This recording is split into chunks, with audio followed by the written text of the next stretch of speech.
آج ہم ایک بہت ہی دلچسپ کتاب پر بات کرنے والے ہیں، آیت اللہ علی خامنئی کی 250 سالہ انسان۔ اور یہ کتاب نا تاریخ کو بالکل ایک الگ ہی نظر سے دیکھتی ہے۔ آئیے اس کے مرکزی خیال کو سمجھنے کی کوشش کرتے ہیں۔ تو چلیں اس میں ذرا گہرائی میں اترتے ہیں۔ کتاب کا عنوان ہی اپنے آپ میں ایک سوال ہے، بھئی یہ 250 سالہ انسان آخر ہے کون؟ ذرا سوچیں، کیا ایسا ہو سکتا ہے کہ 250 سال پر پھیلی ہوئی تاریخ دراصل کسی ایک ہی شخص کی زندگی کی کہانی ہو؟ یہی وہ بنیادی خیال ہے جو اس کتاب کو بہت منفرد بناتا ہے اور ہمیں سمجھنے کے لیے ایک نیا فریم ورک دیتا ہے۔ یہ جو 250 سال کا عرصہ ہے نا، یہ دراصل ائمہ علیہم السلام کے دور قیادت کو ظاہر کرتا ہے۔ ایک ایسا دور جو ہمیں شاید الگ الگ ٹکڑوں میں نظر آتا ہے، لیکن اس کتاب کے مطابق اس کی روح ایک ہی تھی۔ تو یہاں سب سے اہم بات سمجھنے کی یہ ہے کہ 250 سالہ انسان کوئی اصل جیتا جاگتا انسان نہیں ہے۔ نہیں، یہ دراصل ایک استعارہ ہے، ایک میٹافر۔ کس چیز کا؟ یہ اہل بیت کی اس لمبی مسلسل چلنے والی جدوجہد کی علامت ہے۔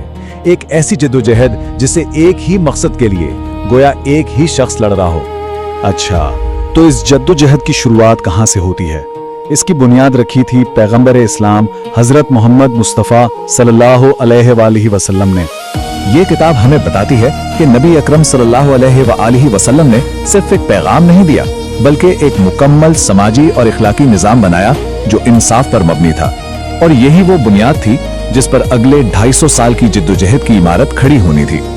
اور اس جدوجہد کی جو سب سے دلچسپ بات ہے نا، وہ یہ ہے کہ کیسے مختلف رہنماؤں نے ایک ہی مقصد کو آگے بڑھایا، لیکن ان کی حکمت عملی، ان کا طریقہ کار بالکل مختلف تھا۔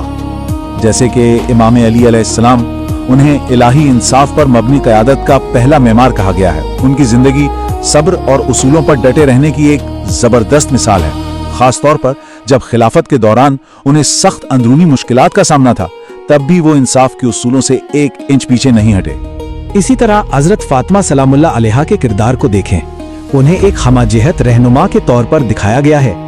ان کی زندگی صرف عبادت تک محدود نہیں تھی، بلکہ اس میں سیاسی اور انقلابی جرأت بھی تھی، جو ہمیں ان کے مشہور خطبے میں نظر آتی ہے، جہاں انہوں نے بھرے دربار میں حق کے لیے آواز اٹھائی۔ اور یہاں آ کر نا کتاب کا جو سب سے بڑا پوائنٹ ہے وہ سامنے آتا ہے۔ دیکھیں، ایک طرف ہیں امام حسن اور ان کی صلح، اور دوسری طرف ہیں امام حسین اور ان کا انقلاب۔ بظاہر تو یہ دو بالکل الگ الگ راستے لگتے ہیں، ہے نا؟ ایک طرف ایک سیاسی معاہدہ ہے جس کا مقصد تھا کہ بھئی امت کو بچایا جائے، اسلام کا جو اصل پیغام ہے وہ محفوظ رہے، اور دوسری طرف ظلم کے خلاف ایک کھڑا ہو جانا ہے، ایک ایسا انقلاب جو سوئی ہوئی قوم کو جگا دے۔ لیکن کتاب یہ کہتی ہے کہ حقیقت میں دونوں کا مقصد ایک ہی تھا۔ کیا؟ اسلام کا تحفظ، بس حالات الگ تھے تو حکمت عملی بھی الگ تھی۔ اب آگے بڑھتے ہیں۔ حضرت زینب سلام اللہ علیہا کا کردار سامنے آتا ہے۔ وہ صرف ایک صابر بہن نہیں تھی، بلکہ ایک بہت طاقتور مقرر اور انقلابی رہنما تھیں۔ انہوں نے کوفہ اور شام کے درباروں میں اپنے خطبوں سے یہ یقینی بنایا کہ کربلا کا جو پیغام ہے وہ دب نہ جائے اور اس کی سچائی پوری دنیا تک پہنچے۔ تو یہ کتاب صرف تاریخی شخصیات کی کہانیاں نہیں سناتی، بلکہ ان کے ذریعے قیادت کا ایک بہت گہرا فلسفہ ہمارے سامنے رکھتی ہے۔ جیسا کہ اس اقتباس میں بھی کہا گیا ہے، یہ صرف تاریخ نہیں بلکہ ایک فکری مطالعہ ہے۔ یہ کتاب ہمیں دعوت دیتی ہے کہ ہم حق اور باطل کی کشمکش کو سمجھیں اور قیادت کے اصولوں پر غور کریں۔ کتاب ہر واقعے کا تجزیہ ان 4 پہلوؤں سے کرتی ہے کہ بھئی اس وقت کا سماجی اور سیاسی ماحول کیسا تھا، اس میں لیڈرشپ کا کون سا فلسفہ کام کر رہا تھا، انصاف کے کن اصولوں کی بات ہو رہی تھی، اور آخر میں اس پوری انسانی جدوجہد کا اصل مقصد کیا تھا۔ تو اب آخری سوال یہ اٹھتا ہے کہ اس سارے تاریخی تجزیے سے آج ہمیں کیا سبق ملتا ہے؟ یہ 250 سالہ کہانی آج بھی بہت ریلیونٹ ہے۔ یہ ہمیں انقلابی قیادت کو سمجھنے میں مدد دیتی ہے، ہمارے سوچنے کے دائرے کو بڑا کرتی ہے اور زندگی گزارنے کے لیے اخلاقی سمت دیتی ہے۔